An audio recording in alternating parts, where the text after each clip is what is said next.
The Convergence Academy floated in the serene embrace of the Altheon Nebula, a monument to everything the galactic community held dear. Order, reason, and the complete absence of anything that might bite your appendages off without warning. For 3,000 cycles, it had served as the premier educational institution for the offspring of the galaxy's most refined species. The Veltraxians sent their crystalline youth to learn quantum mathematics. The Forvians dispatched their floating scholars to master temporal philosophy. Even the notoriously proud Kethril allowed their best and brightest to mingle with other civilizations, which was saying something considering they believed themselves to be the universe's gift to bureaucracy. The Academy's silver spires stretched across an artificial continent, each building a masterpiece of architectural excess that screamed, "We have more credits than sense, but make it educational." Gardens of bioluminescent flora lined pathways where students from 40 different worlds walked, slithered, floated, or quantum tunneled to their classes. The air hummed with the sound of a dozen languages, all translated in real time by neural implants that cost more than most planetary defense systems. Everything was perfect. Everything was controlled. Everything was safe. Then humanity filed their application for the cultural exchange program. And somewhere in the administrative offices, a bureaucrat probably had what humans would call a very bad day. Earth, as it turned out, was what the Galactic Survey Corps classified as a Class 12 death world. To put that in perspective, Class 1 worlds were considered mildly hazardous, the kind of place where you might get a sunburn or accidentally eat something that disagreed with your digestive tract. Class 12 worlds were the kind of place where the survey teams drew straws to see who had to write the report. And the loser usually requested hazard pay that could fund a small moon colony. The planet rotated around a star that periodically bombarded it with radiation. Its atmosphere was 21% oxygen, a concentration that would make most species lightheaded before spontaneously combusting. The gravity was absurd. The tectonic plates had anger management issues, and the weather seemed to operate on the principle of creative sadism. Frozen water fell from the sky. The air itself could spin into tunnels of destruction. And every few million years, a rock from space showed up to ruin everyone's afternoon. But the real problem was not the planet itself. It was what lived on it. Earth's evolutionary history read like a horror novel written by a committee of mad scientists. Everything ate everything else with enthusiastic dedication. The plants were toxic. The insects carried diseases. The mammals had teeth designed by someone who really understood the concept of overkill. And the apex predators were bipedal nightmares that had somehow decided cooperation was a better survival strategy than killing each other, which meant they pooled their terrifying capabilities into something called civilization. When the Galactic Council reviewed Earth's application, the debate lasted 3 standard weeks. One side argued that humanity's recent achievement of faster-than-light travel meant they qualified for admission under the Sentient Species Integration Act of 2847. The other side pointed out that letting Deathworld predators into an educational institution was roughly equivalent to releasing a Xantharian blood wasp into a nursery and hoping for the best. The compromise, as compromises often are, was stupid but legally binding. Humanity could send one student, as a trial run. If the human could complete a full academic cycle without causing a diplomatic incident, eating anyone, or accidentally traumatizing the student body, then Earth would be granted full membership status. The Council congratulated themselves on their progressive thinking and fair-mindedness. Several members went home feeling very good about their tolerance and open-mindedness. None of them bothered to ask what kind of human Earth would send. Advanced xenobiology was taught in Lecture Hall 7, a circular room with tiered seating that curved around a central platform. Professor Xyloth, a Veltraxian whose crystalline structure reflected light in patterns that indicated either deep thought or profound irritation, stood at the podium reviewing his notes.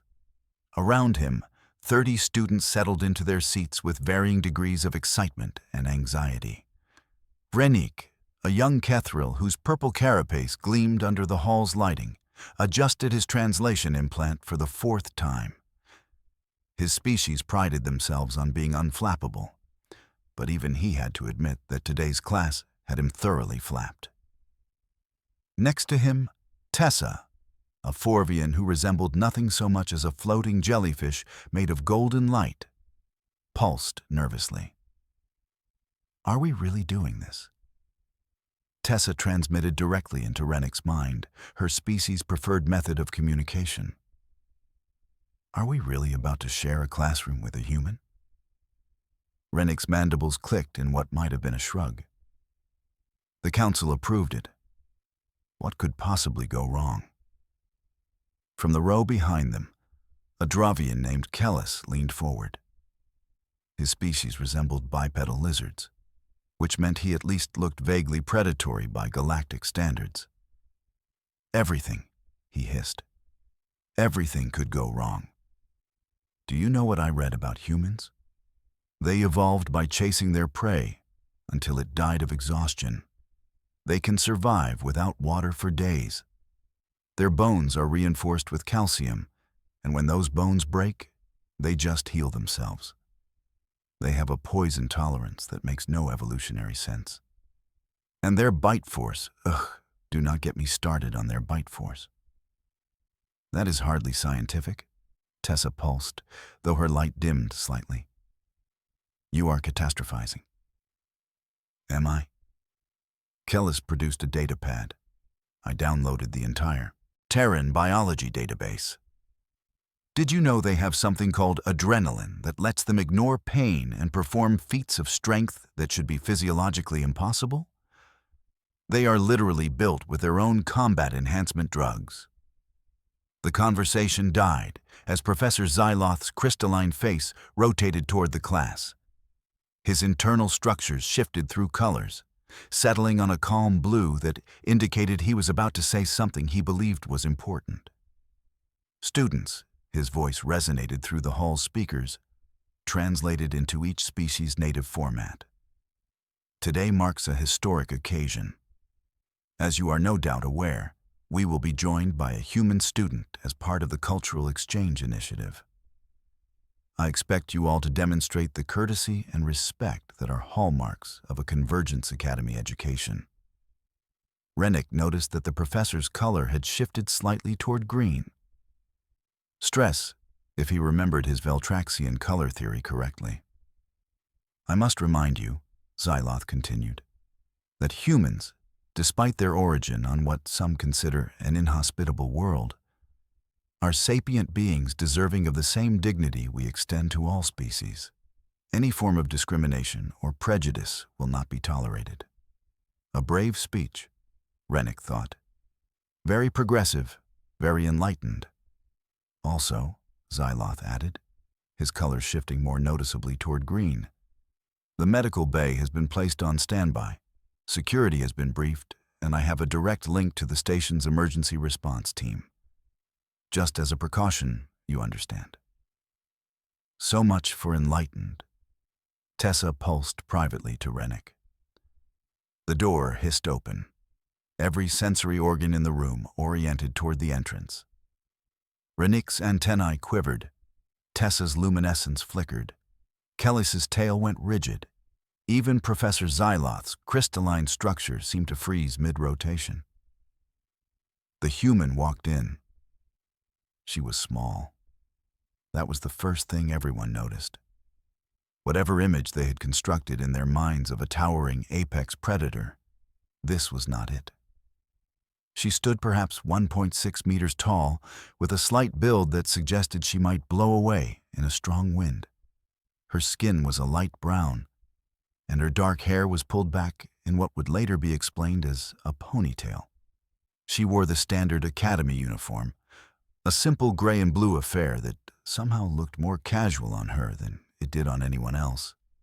She carried a bag over one shoulder, moved with an easy gait that suggested complete comfort in the academy's gravity, and her face held an expression that could only be described as mildly curious. "Hey," she said, raising one hand in a gesture that was apparently a human greeting. "Sorry, I'm a bit late. The transport system is confusing. I ended up in the agricultural wing somehow. Did you know there are plants from Hexar 7 growing there? The ones with the paralytic spores. Wild." She walked down the aisle toward an empty seat, seemingly oblivious to the 30 pairs of eyes tracking her every movement. Rennick's first coherent thought was that there had been a mistake. This could not be right. This was clearly not the apex predator from a Class 12 Deathworld. This was obviously some kind of administrative error. Perhaps they had sent the offspring of a different species, one of the tamer ones that humans kept as companions. He had read they did that, kept other species in their dwellings for emotional support. Very strange, but apparently common. The human dropped her bag next to a desk and sat down with absolutely no regard for the tactical considerations of positioning. She did not scan for exits. She did not position herself with a view of the entrances. She just sat, pulled out a data pad from her bag, and looked up at Professor Xyloth with an expression of polite attention. "Thank you for joining us," Xyloth managed, his color now firmly in the amber range of deeply uncertain. "Perhaps you would like to introduce yourself to the class?" The human smiled. "Oh, sure. I am from Earth, obviously. This is my first time off planet, which is incredibly exciting. I am really interested in xenobiology, so I am super pumped for this class. Back home, I was part of the ecology club, so learning about how life develops on other worlds is like my dream. I hope we can all be friends." She smiled again, showing her teeth. Several students flinched. Those teeth were flat, mostly flat, the kind of teeth that suggested an omnivorous diet. But the canines, small as they were, held a shape that every prey species in the galaxy recognized on an instinctual level. Those were cutting teeth, tearing teeth. Rennick felt his carapace tighten. Beside him, Tessa's light had dimmed to barely a flicker. The human, apparently oblivious to the existential dread she had just inspired, pulled out what looked like a compressed nutrition bar from her bag and took a bite. "Wonderful," Professor Xyloth said, his color now cycling through shades that had no official meaning in Veltraxian communication theory. "Let us begin today's lesson. We will be discussing evolutionary adaptations in extreme environments." The irony was not lost on anyone. The lecture proceeded with the kind of strained normalcy that happens when everyone is pretending everything is fine while simultaneously preparing for disaster. Professor Xyloth discussed the various ways species adapted to their environments, carefully avoiding any direct references to deathworlds, predation, or anything that might be considered a sensitive topic. The human, whose name they learned was Maya, took notes. She asked questions that seemed genuine and thoughtful. She did not bare her fangs or make threatening gestures. She did not discuss hunting strategies or demonstrate her species' famous endurance capabilities. She was, by all appearances, just a student. This, somehow, made everything worse. Rennick had done his research. He knew what humans were capable of, the casual violence of their history, the wars they fought among themselves, with weapons that could level cities, the way they had conquered their entire planet through sheer stubborn persistence, and the kind of intelligence that made other predators look like they were barely trying. But this human just sat there, chewing on her nutrition bar, occasionally brushing hair from her face, looking for all the world like she belonged in a classroom rather than at the top of a food chain. The cognitive dissonance was staggering. Can anyone, Professor Zyloth was saying, explain the relationship between environmental pressure and evolutionary response? Maya's hand went up. Oh, I can give an example from Earth. So, where I am from, we have these things called polar bears. They are these massive predators that live in frozen regions. They evolved white fur for camouflage, thick blubber for insulation, and these huge paws that distribute their weight so they can walk on ice. They are also strong enough to kill a seal with one hit. And they are one of the few species on Earth that actively hunts humans. The silence that followed could have been weaponized. She said it so casually, like she was discussing the weather rather than describing a creature that considered her species prey. Fascinating, Professor Zyloth managed. And these, polar bears. They are contained in specific regions, yes? Maya nodded.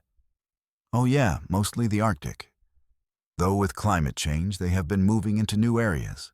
Sometimes they wander into towns. We have protocols for that. Protocols. Tessa pulsed weakly. You have protocols for when apex predators wander into your population centers. Well, yeah, Maya said, looking confused. I mean, you cannot just let them roam around. Someone might get hurt. Usually animal control tranquilizes them and relocates them somewhere safer. Rennick's translator struggled with the concept of humans having a casual infrastructure for dealing with creatures that hunted them. His mandibles clicked involuntarily. And this is normal, he said slowly. On your world. Maya shrugged. I mean, it depends where you live. Polar bears are mostly a problem in the north. Where I grew up, we had different issues. Mountain lions mostly. And sometimes bears, but not polar bears. Regular bears, Kellis repeated, his tail now coiled tightly around his seat, as opposed to irregular bears. Maya laughed. That is a good way to put it. Yeah, we have like 8 species of bears. They are mostly fine if you leave them alone. Though you have to be careful with grizzlies during salmon season. They get territorial. Professor Zyloth's color had progressed beyond green into shades that probably indicated he was reconsidering his career choices. Perhaps we should move on to discuss adaptation in aquatic environments. Oh, that is great, Maya said enthusiastically. Earth's oceans are super interesting. We have not even explored most of them because they are so deep and the pressure would crush our submarines.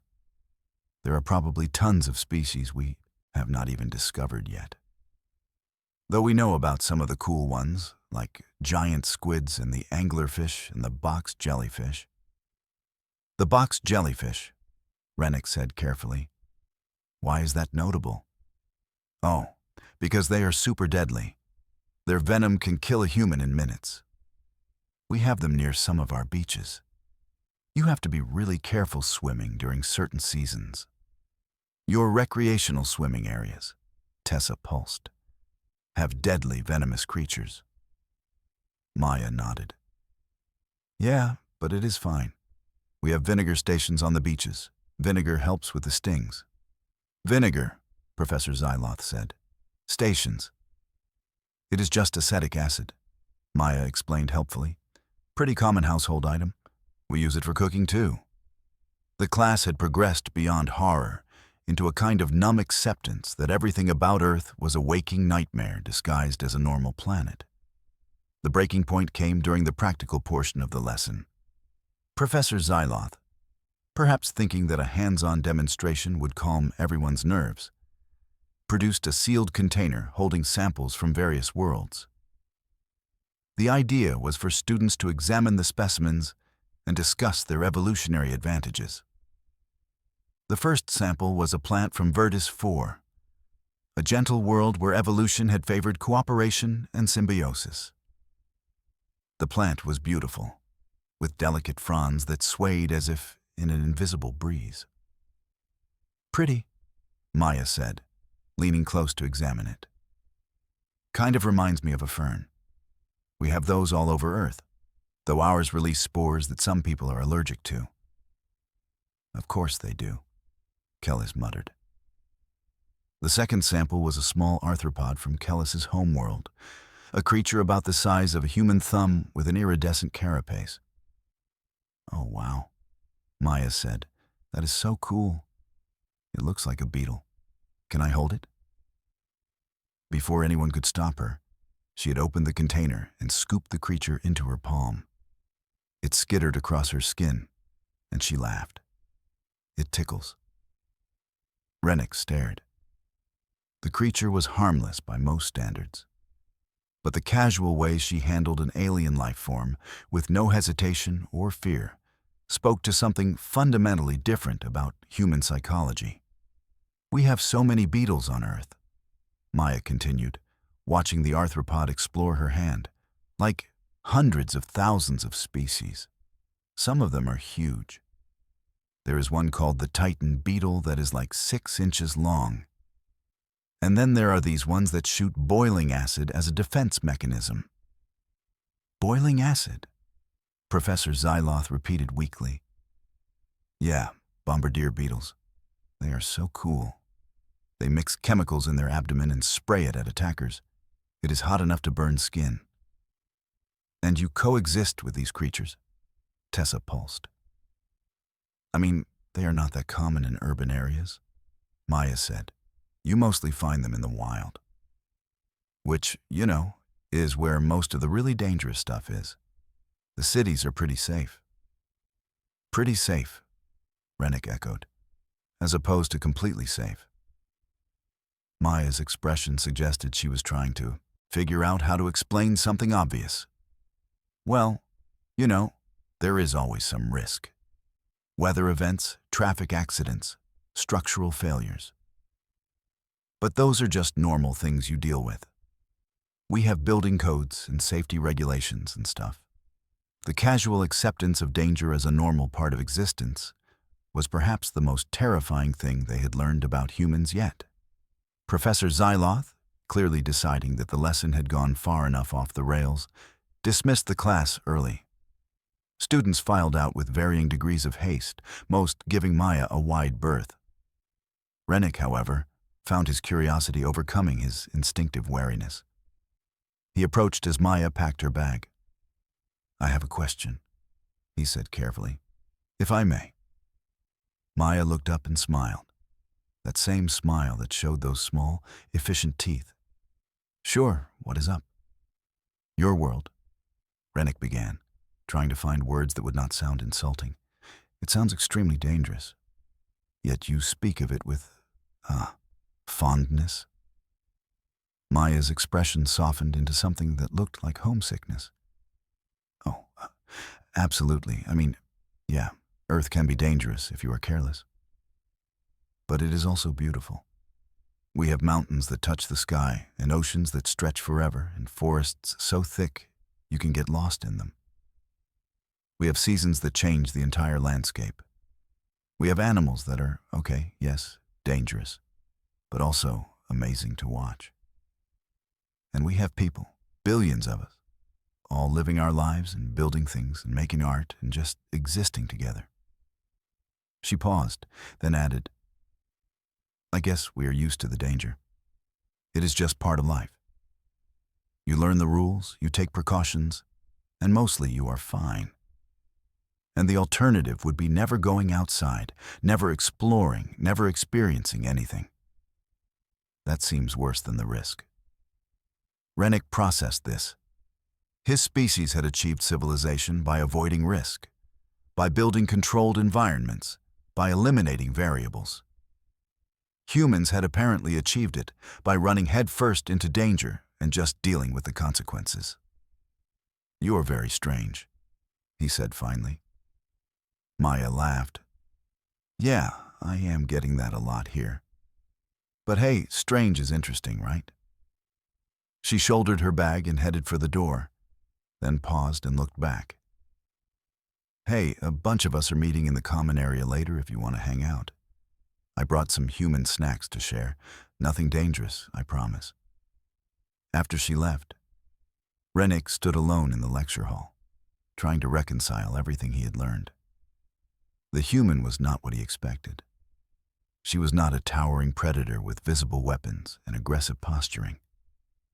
She was small and friendly, and apparently thought that planets where the wildlife actively tried to kill you were beautiful. Tessa floated up beside him. "Are you going to the common area later?" she pulsed. Rennick's antennae twitched. "I think I might."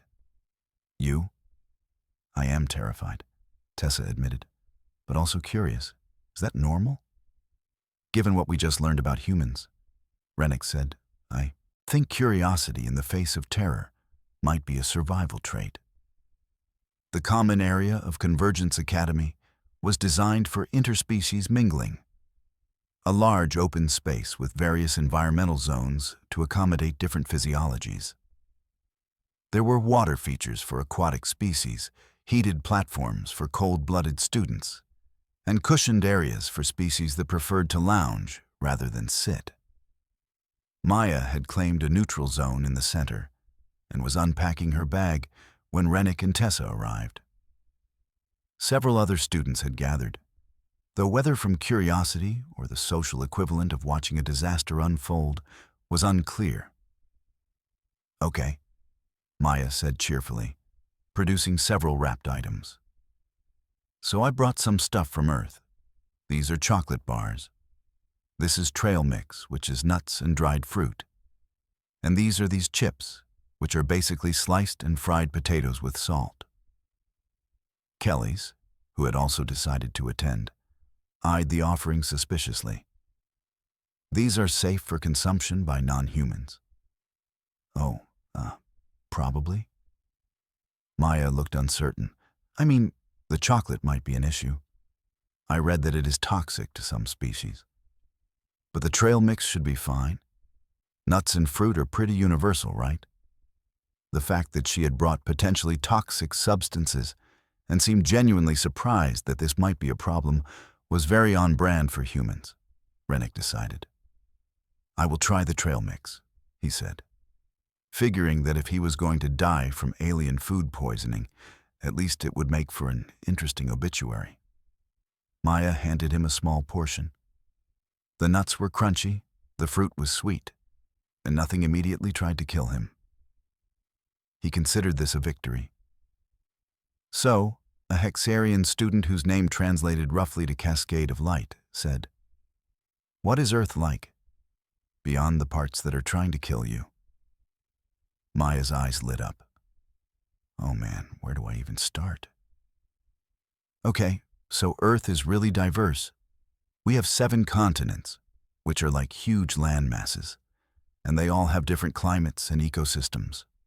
The continent I am from has everything from deserts to forests to mountains to beaches. And each one has its own wildlife and plants and weather patterns." She pulled out her data pad and started showing images. Rennick had to admit, the planet was visually stunning. Vast blue oceans, green forests, mountains capped with white snow, deserts that glowed gold under sunlight. "This is a rainforest," Maya said, showing an image of towering trees draped in vines. "These are some of the most biodiverse places on Earth. Thousands of species living in one area. Though you have to be careful because there are also jaguars and poisonous frogs and snakes and insects that can, lots of things that can hurt you. But it is worth it for the beauty. And people live near these places," Tessa pulsed. "Some people live in them," Maya corrected. "Indigenous communities have been living in rainforests for thousands of years. They know how to coexist with the environment." The concept of coexisting with an environment that actively hostile was still difficult for most of the students to grasp. "What about your cities?" Cascade asked. "Are those safer?" Maya made a so-so gesture with her hand. "Mostly. I mean, we have different problems in cities. Pollution, crime, traffic. but we also have hospitals and emergency services and buildings designed to withstand earthquakes and storms. Humans are really good at adapting our environments to make them safer. Earthquakes, Kelly said. Your planet's tectonic activity threatens your population centers. Oh yeah, Maya said casually. I mean, not everywhere. But places near fault lines have to deal with it. We have building codes for earthquake zones. The buildings are designed to flex rather than break. Your buildings flex? Rennick said slowly. Well, yeah. Rigid structures just collapse. You need some give in the system. It is basic engineering. The idea that humans had developed architecture based on the assumption that the ground beneath them would regularly try to shake them to death was another data point in the growing pile of evidence that Earth was a nightmare planet. Can I ask something? A small Forvian named Drift pulsed. Why do humans choose to live in dangerous areas? Could you not simply inhabit the safer regions of your planet? Maya considered this. I guess we could. But then we would miss out on a lot. Some of the most beautiful and resource-rich areas are also dangerous. And I think... She paused, searching for words. I think humans are just wired to explore and push boundaries. We get bored with safe. We want to see what is beyond the next mountain, or across the ocean, or in the deepest jungle, even if it is risky. This statement hung in the air, and Rennick realized it explained quite a bit about humanity. They had achieved space travel, not because they had made their world safe, but because their world was dangerous, and they wanted to see what else was out there. They were not running from risk. They were running toward the next challenge. It was insane. It was also kind of admirable. The conversation continued, flowing from topic to topic. Maya showed them images of human cities, sprawling metropolises with towers of glass and steel. She showed them natural wonders, waterfalls and canyons, and coral reefs. She showed them human art and architecture and told stories about history and culture. And gradually, the fear began to ebb. Not because Maya was any less from a Deathworld or any less of a predator species, but because the students began to see her as something more than a collection of terrifying traits. She was curious and enthusiastic and had terrible taste in what she considered safe. But she was also kind and patient and genuinely interested in learning about their worlds. As the gathering wound down and students began departing, Rennick found himself thinking that perhaps the council had been right to approve the exchange program.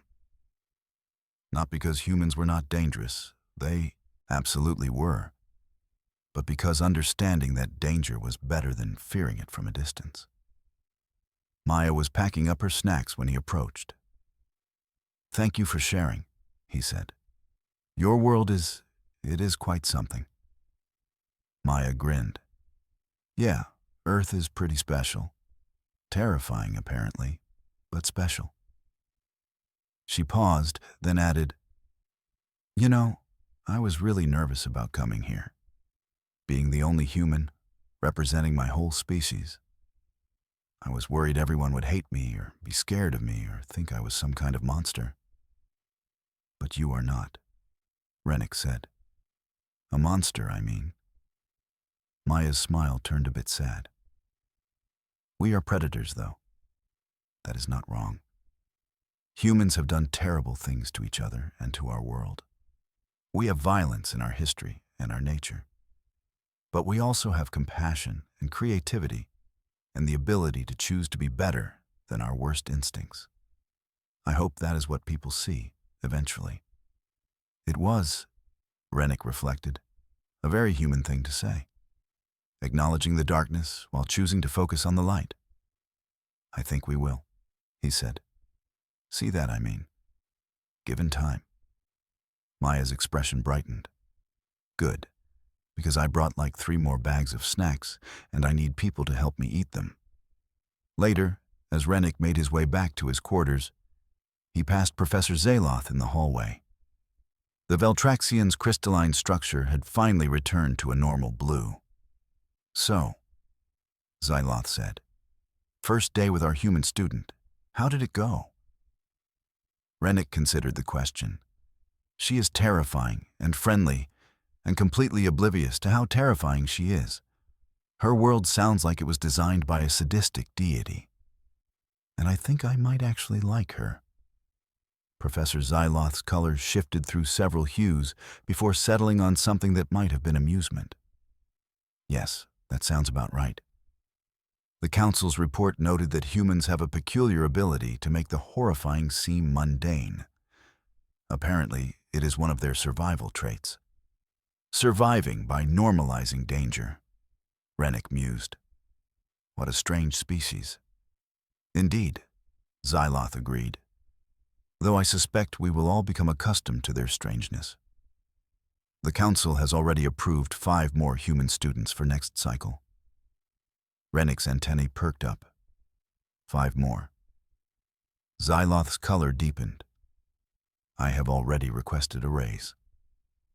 As Rennick continued to his quarters, he thought about Maya and her casual discussions of killer jellyfish and boiling beetles and planets where the very ground beneath your feet might decide to rearrange itself without warning.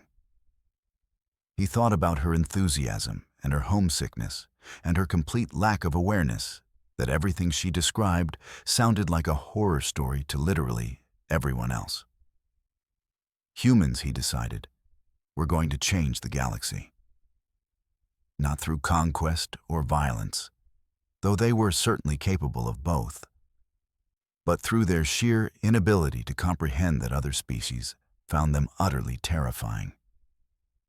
They would wander into the galactic community with their Deathworld casual attitudes and their predator optimism and their baffling assumption that everything would probably work out fine.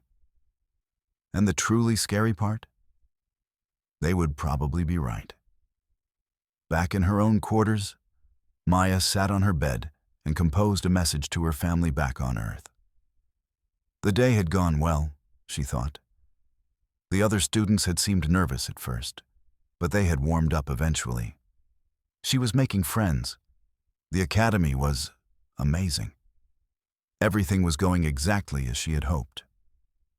She attached a photo of herself in the common area, surrounded by alien students of various shapes and sizes, all of them looking slightly uncomfortable while she beamed at the camera. Made some friends today, she typed. They think Earth is scary, which is kind of funny. But I think they are starting to get that we are not that bad. Tomorrow we have Xenobiology lab. Professor says we are going to study adaptive immune systems. I am so excited I could die. She sent the message, changed into her sleep clothes, and settled in for the night. Through her window, the Altheon Nebula painted the darkness in shades of purple and gold. It was beautiful. Alien. Nothing like the night sky she had grown up watching. She missed Earth with a sudden fierce ache. Missed the smell of rain, the sound of birds, the feeling of grass under bare feet. Missed the comfortable danger of a world that had shaped humanity into what they were. But she was exactly where she wanted to be, doing exactly what she had dreamed of doing. Learning, exploring, pushing beyond the boundaries of what she knew. It was, she thought drowsily, as sleep claimed her, going to be an interesting year. Back in the common area, long after everyone had left, a cleaning bot whirred into the space to tidy up. It scanned the room, noting the unusual debris, chocolate wrappers and nutshells, evidence of human presence in a galaxy that was only just beginning to understand what that meant. The galaxy had spent millennia building its careful civilization, creating safe spaces and controlled environments. Then humanity had shown up, and if today was any indication, absolutely nothing would ever be safe or controlled again. Somewhere in the administrative offices, someone was probably having what humans would call a very bad day. The rest of the galaxy was just going to have to get used to it.